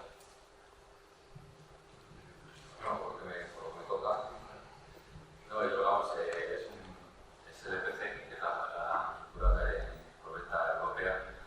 Estamos trabajando pues, en Tiering ahora fundamentalmente. Eso viene a través de los acuerdos de colaboración europeos y están de acuerdo también las páginas correspondientes en trabajar en esos proyectos.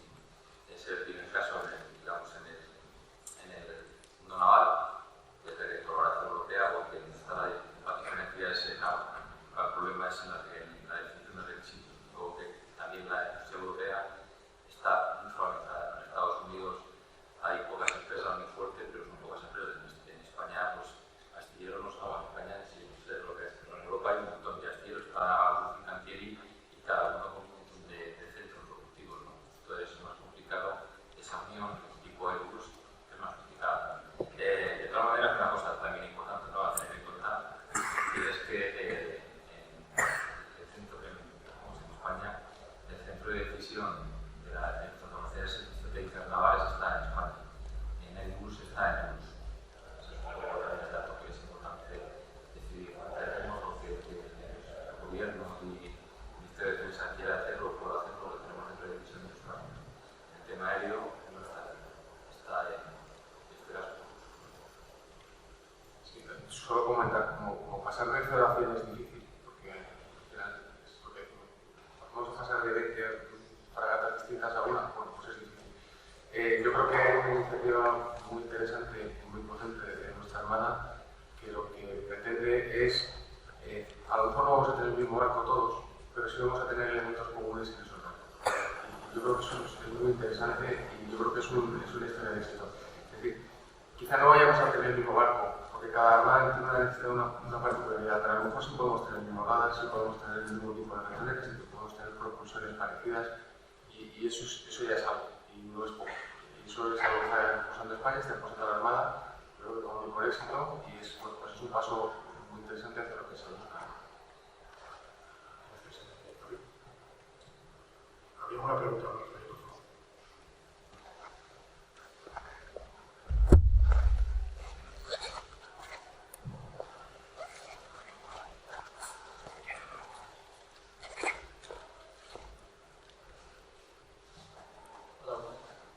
Soy Eduardo.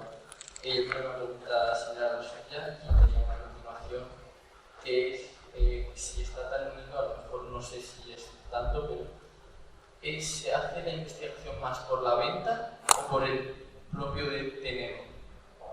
Cuando tú investigas una tecnología, la IS-80 por ejemplo, se habla mucho de la exportación del IS-80. ¿Hasta qué punto se hace el IS-80 para quedárnoslo nosotros y tener una supremacía? O venderlo. Esto que comentaba antes, nosotros lo que llamamos plan familiar el círculo virtuoso, ¿no? Es decir, lo primero más importante es tener las capacidades científicas españolas cubiertas. Lo que el producto generalmente sale tan bueno, entre comillas, con todo lo producto, que si el producto se puede exportar, entonces en el caso de la eficiencia, como te decía, es un caso que ya es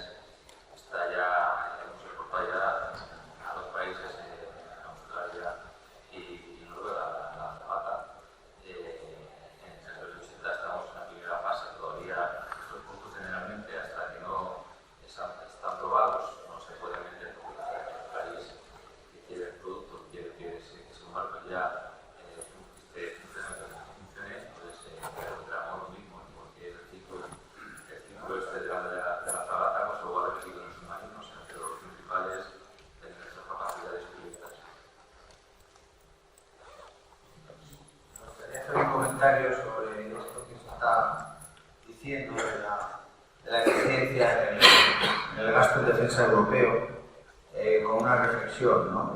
La eficiencia del gasto está totalmente reñida con la independencia de decisión nacional, como creo que ha comentado Javier o no sé si Félix.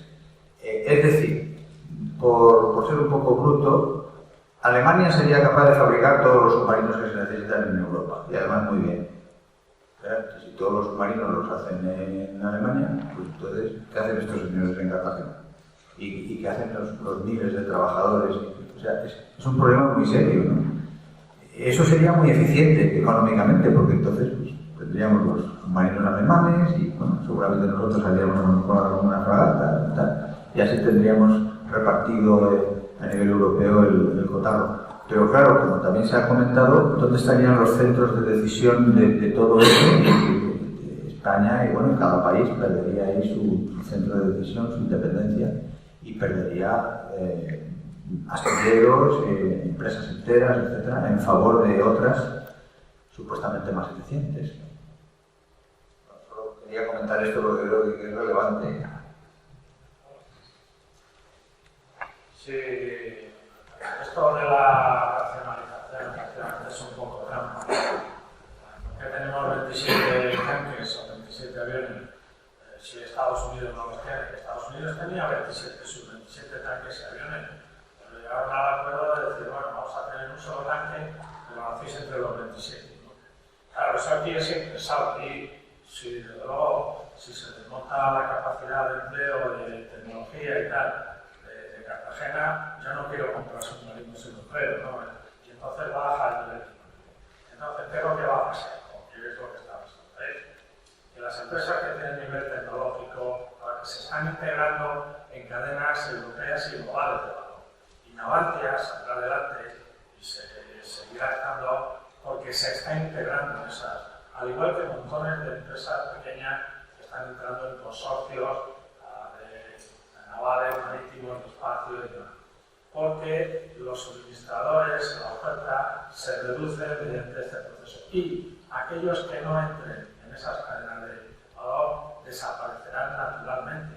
Por eso es importante, como que decía Javier, hay que reforzar el nicho tecnológico, la soberanía tecnológica, definir qué queremos estar, porque de eso depende el modelo de educación, las inversiones, el modelo de negocio en el sector, ¿no? Y eso es lo que tenemos que estar atentos. ¿Alguna pregunta más?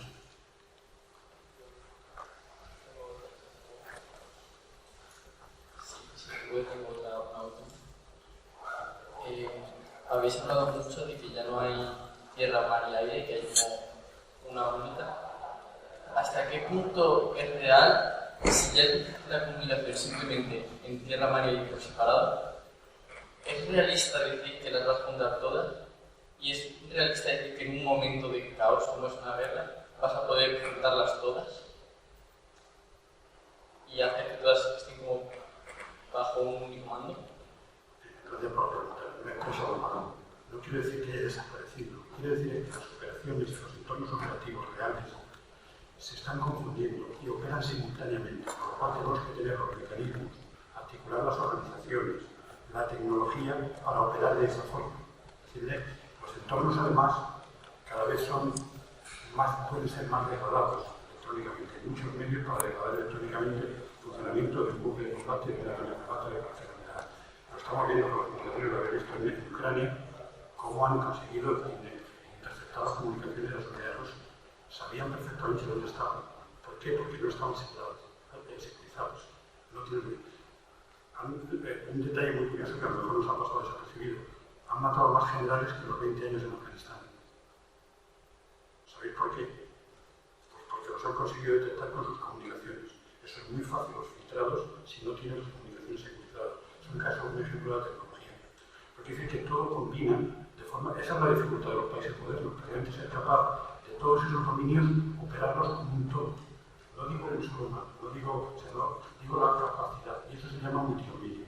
Entonces, los decisores lo que tienen que planificar las operaciones para ver con qué componentes pueden ser más efectivos con la tecnología y las herramientas y los sistemas, pero es un tema complejo y es un tema que está naciendo. Lleva 20 años, pero realmente la tecnología todavía no está ahí del todo. Es decir, imaginaos un caso más simple. Hay un piloto que lo que está viendo en el radar lo está viendo la fragata a 10 kilómetros. Exactamente lo mismo. Y alguien puede determinar que neutraliza una amenaza que tiene el avión delante con un misil a 10 kilómetros. No sé. Pero para que veáis se supone la amenaza. Espero que la confusión la haya neutralizado. Gracias.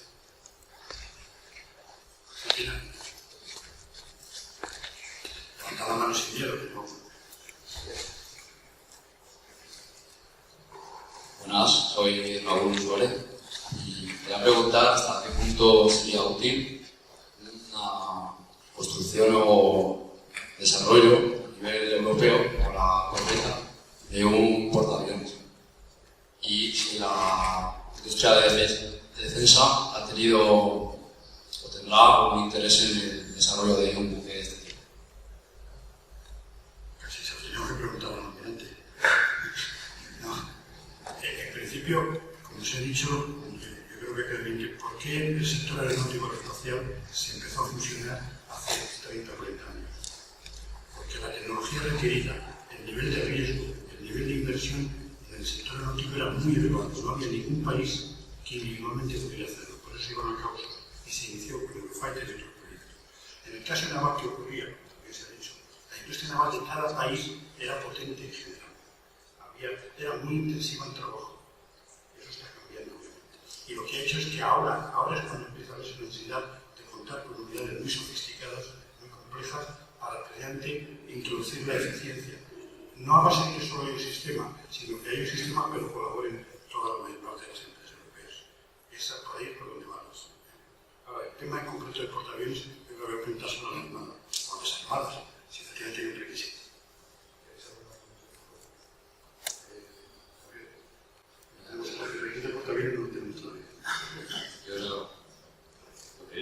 Lo que diga la RAF. No, hemos empezado con la corbeta europea. Evidentemente la corbeta es un inicio, yo creo que es un inicio bueno, que es importante, porque todos tenemos una armada que el tema del 4, de conseguir que los sistemas sean comunes a las zonas, por otro pasito que se está dando, y bueno, se están dando pasitos y yo creo que seguramente hará todo el vídeo seguramente, ¿no? O sea que yo creo que todo se debe tener en cuenta, pero vamos, para capacitados para dar esa presión. ¿Alguna pregunta más? Soy Javier y mi pregunta era sobre todo ahora en una era en la que todo se está digitalizando hasta puntos que hace un par de años no se pensaba, ¿no tendría mucho bastante sentido a la hora de fabricar un buque o cualquier sistema de defensa incorporar los sistemas analógicos? Ya que al fin y al cabo, por ejemplo, ahora en la guerra de Ucrania, que es bastante reciente, uno de los buques más importantes de la Armada rusa fue hundido básicamente porque se les saturaron los sistemas de defensa electrónicos. Eso lo descubrieron los ucranianos y lo utilizaron a su favor. ¿No sería importante hacer mucho desarrollo también ahora especialmente en ello?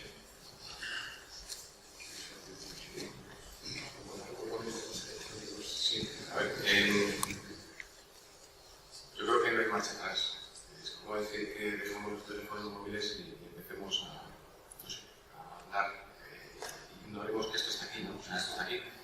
Ya han denunciado que tenemos que hacer cosas que no se pueden hacer antes y que no se pueden hacer de otra manera.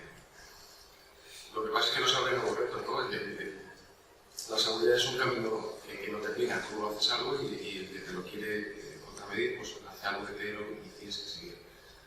Lo único que quiere decir esto es que tenemos que invertir y diseñar nuevas maneras de protegernos en el mundo digital. Eso es lo único que tenemos que hacer. Y lo estamos haciendo, lo tenemos que seguir haciendo. La ciberdefensa, que hace unos años sonaba como muy bien, pero no sé para qué sirve, pues está claro que sirve, entre otras cosas, para esto, para proteger sistemas y para proteger infraestructuras que tenemos. Pero yo creo que no hay marcha atrás. La tecnología no va a dar marcha atrás. Lo que de momento creo que no va a suceder es que la guerra sea en el mundo virtual 100%.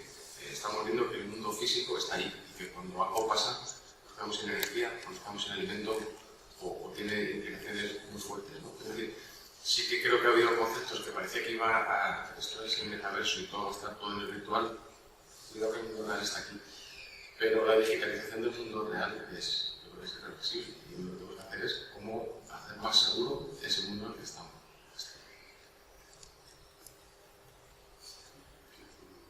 Solo, yo siempre me comentario, hay una cierta tendencia cuando se asiste a cualquier seminario, feria, que el objeto de ese seminario es el centro del universo. Si vamos a un seminario sobre Google, el mundo es Google. Si vamos a un seminario sobre ciber, el mundo es ciber. Si vamos sobre transformación. Es decir, la realidad no es así. La historia de la humanidad está evolucionando nunca es transversalmente. Tenemos todavía poblaciones enteras en la edad media. Es decir, que no se transforma todo simultáneamente, es imposible, y afortunadamente. Los coches autónomos, ¿cuántos años llevamos con el coche autónomo? 15, 10, por ahí. No están todavía operativos, pero es que los aviones, los vehículos tripulados, se van haciendo avances, se van aumentando, pero yo veo muy difícil que de forma extensiva tengamos todo. Igual pasa en el tema de los conceptos humanos. Es muy difícil que todos se genere en el metaverso. Ojalá, a lo mejor volvamos a las antiguas guerras en el que los dos, el Sansón y el David, los dos, Aquiles y el correspondiente de Troya, se peleen y el que gane es el que gane la guerra. Y a partir de ahí no hace falta enfrentamiento. Quiere decir que estamos muy lejos. Es verdad que esas cuestiones están, como me ha dicho Sergio, en el caso de la ciber, ahora mismo está la ciber unida a la criptología, es lo que está dando protección a los equipos, a los sistemas y a las redes. Y es lo que realmente garantiza esa inmunidad y ese cerebro. Y otro paso que daremos, la cuántica. Estamos ahí. Pero toda el cifrado cuántico y toda la computación cuántica ayuda a eso. Y hay países muy avanzados. China está muy avanzada. No es el todo así. Hay que decir que efectivamente tenemos que cambiar. Y ese es el mundo que viene. Y yo creo que es la ilusión y el proyecto de vida y el proyecto personal que muchos de los gestores que estéis aquí sentados seguramente encontraréis en este mundo de avanzado. ¿Alguna pregunta más para terminar?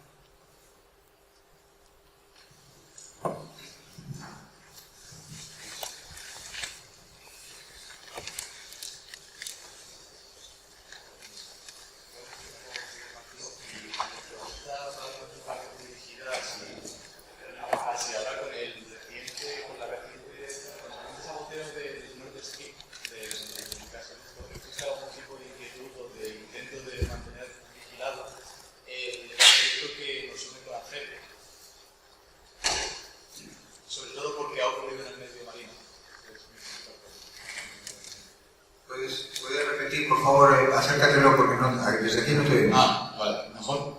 Sí. Mi principal pregunta es si ahora con la desarrollo del gasoducto Nord Stream, si existe algún tipo de inquietud o de intento de aumentar la vigilancia en otros gasoductos que transcurran por medio marítimo. Por ejemplo, podría ser el que nos une conocido.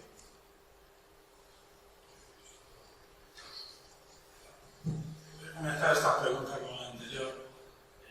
Hemos tenido, Jorge lo conoce bien, ustedes están muy preocupados por la ciberseguridad de las infraestructuras críticas, por esta digitalización que se decía, ¿no? Y de hecho pensábamos que cuando Rusia se decidiera a invadir Ucrania en serio, iba a utilizar un ciberataque masivo que iba a acabar con la capacidad, le iba a acabar digitalmente, ¿no? O sea, iba a interrumpir. Y luego lo que hemos visto en la práctica es que esto no ha sido. De la misma manera, existe capacidad para dejar el buque insignia ruso anulado e inoperativo desde el punto de vista cibernético, pero no ha sido. Y lo que hemos visto ha sido que han estallado unos gasoductos que también se podrían haber dejado fuera de servicio mediante ciberataques. ¿Qué es lo que ocurre? Es que si utilizamos medios digitales no se consigue el mismo efecto que los medios analógicos, que es la visibilidad de los daños y en un efecto más permanente, porque muchos de esos daños digitales que podemos causar se reverten con el tiempo. Y por eso, sí, se van a reforzar también la seguridad de las infraestructuras críticas, pero los ciberataques, que eran una de las preocupaciones anteriores, no son ya el único elemento de preocupación. Porque existe la posibilidad de que se utilicen, como en el caso de los gasoductos en los países nórdicos, explosivos convencionales para destrozar las tuberías. Lo mismo que ya venimos viendo, hay que vigilar los cables submarinos, porque pasan el 90% de nuestras comunicaciones, en los datos, en negocio, porque ya hay la posibilidad de que se... Pero, desde el punto de vista militar, hay efectos, impactos que tienen que tener una visualización emocional. Y eso todavía es algo que en el metaverso, ¿no? Que se decía antes, la vida real no consigue el mismo. ¿Qué hay ciberataque? Bueno, ahí no se cree mucho, ¿no? Una explosión, un hundimiento, la salida del metano, ¿no? Porque los tubos esos que tienen un impacto visual tremendo y crea inseguridad. Muy bien, pues doy por clausurada la mesa redonda porque podríamos estar bastante más tiempo, pero habrá que ir a tomar algo. En nombre de la escuela quiero agradecer expresamente al general Álvarez, a Javier Romero, Manuel Moreu, Jorge García y Félix Arteaga de su presencia aquí y su participación en esta interesantísima mesa redonda. Muchísimas gracias y gracias a los presentes.